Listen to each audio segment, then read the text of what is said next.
A pleasant day, ma'am. Here are my chosen topics for the semifinal requirements. The first one is the paraffin test and gunpowder residue. And the second one is the hair and fibers. So, let's start with the paraffin test and gunpowder residue. Pero bago muna tayo pumunta sa main topic is alamin mo muna natin kung ano yung mga parts ng isang bala. Anatomy of the cartridge is ang pinaka-top or pinaka-tip ng isang bala is the bullet itself. Then, yung body, yung parang body niya is the bullet case, which naglalaman nung propellant. Doon nakalagay yung propellant or yung gunpowder o kung sa Pilipino pa ay yung pulbura ng bala. Then, the primer, sa pinaka-bottom, which is the mechanism para pumutok yung bullet or yun nga, para pumutok yung bullet. Then, next is here is the depiction of a handgun na pinaputok. So, gunpowder residue, also known as cartridge discharge residue, it is the residue deposited on the hands and clothes of someone who fired a gun. So, ano pala meaning ng residue? As it is a small amount of something that remains after the part has gone or been taken or used. So, ang gunpowder residue pala is yung gunpowder na parang naiwan or dumikit sa kamay ng isang gunman or isang tao na pumutok ng barel. So, kumbaga, ito yung mga pulbura, yung propellant na scatter sa pagputok ng bullet. So, back to the depiction of firing a gun. So, here, makikita natin yung nasa box na square, ito yung gunpowder na pumutok. Then, yung lumabas, yung bullet. So, yung gunpowder na yan is pwede yang mag-scatter sa kamay natin, dito sa kamay natin or sa clothes. Hindi talaga yan maiiwasan kapag pumuputok tayo ng barel at lalong-lalo na kapag mahangin. Kasi napupunta yan or parang tinatangay yan ng hangin papunta sa iba't ibang parte ng katawan natin or sa body natin. Particularly sa hands kung saan mo to ginamit, yung barrel. Then, sa paraffin test naman tayo, which is connected to the gunpowder residue. Paraffin test is the forensic test. It is a forensic test that allows us to determine if a person recently used or fired a gun. Ang paraffin test daw is a test para ma-identify natin na yung isang tao ay gumamit ng isang weapon or gun. So, what are needed to conduct this kind of test? Ano yung mga needs para makakonduct tayo ng test? Number one is the paraffin wax, yung ginagamit na pang-coat sa ating kamay or sa isang bagay para matukoy natin para dumikit yung nitrate or yung propellant na dumikit na naiwan sa ating mga kamay or sa ibang bagay. Then the cotton serves is the parang pangpahid sa kamay para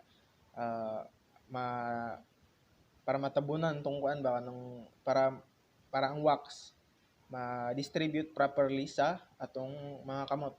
Then hand of the gun, suspected gunman, of course. Then the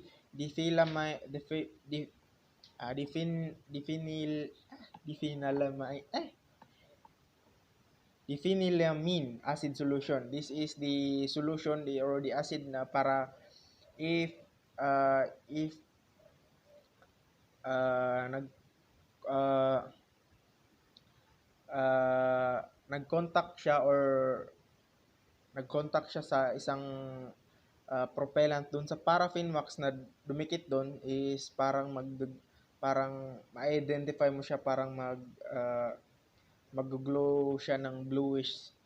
Then procedure of the paraffin test.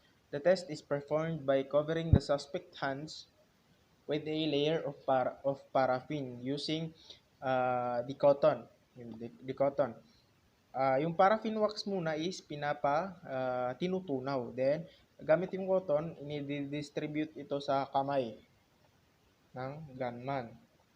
Then, after cooling, could be broken off and the paraffin will be treated with an acid solution of diphenylamine, a reagent used to detect the presence of gunpowder residue. Yun nga, yung in-explain ko kanina, nilalagyan ng acid solution yung tinanggal na paraffin wax para ma-identify natin kung may gunpowder residue ba na present. Ito yung example. Kita naman it is a suspected criminal which fired a gun. Credits to the owner. And naka-cover ng paraffin wax yung dalawang kamay niya.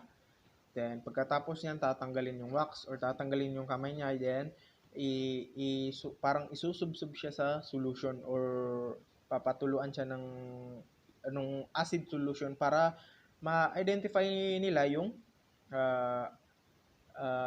if present ba yung gunpowder residue. So, let us go to the second topic, the hairs and fibers. Hair and fiber are two of the most important resources in forensic science and are often responsible for providing valuable clues to the identity of an offender. So, alam naman nating lahat na trace evidence. It is part of the trace evidence itong mga hairs and fibers na to, which gives a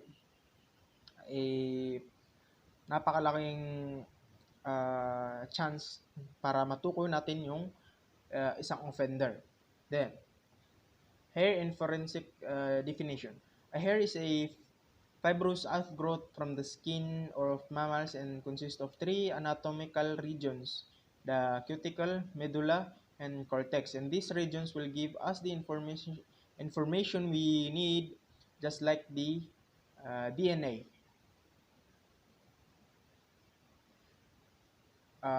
Ang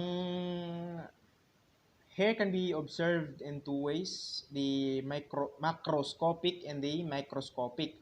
Ang macroscopic which means makikita lang natin with our bare eyes, with our naked eyes, such as the length, color, and the curliness of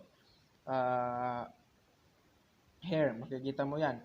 Visible naman yung gaano kataas yung buhok, yung color ng buhok, at kung straight ba ito or kulot. Then sa microscopic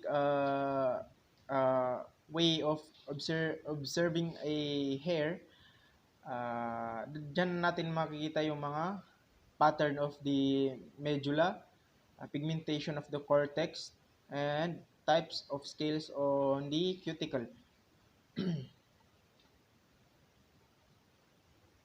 So, sa structure of hair, all hair, kahit na sa mga balahibo ng animals, had the same basic structure.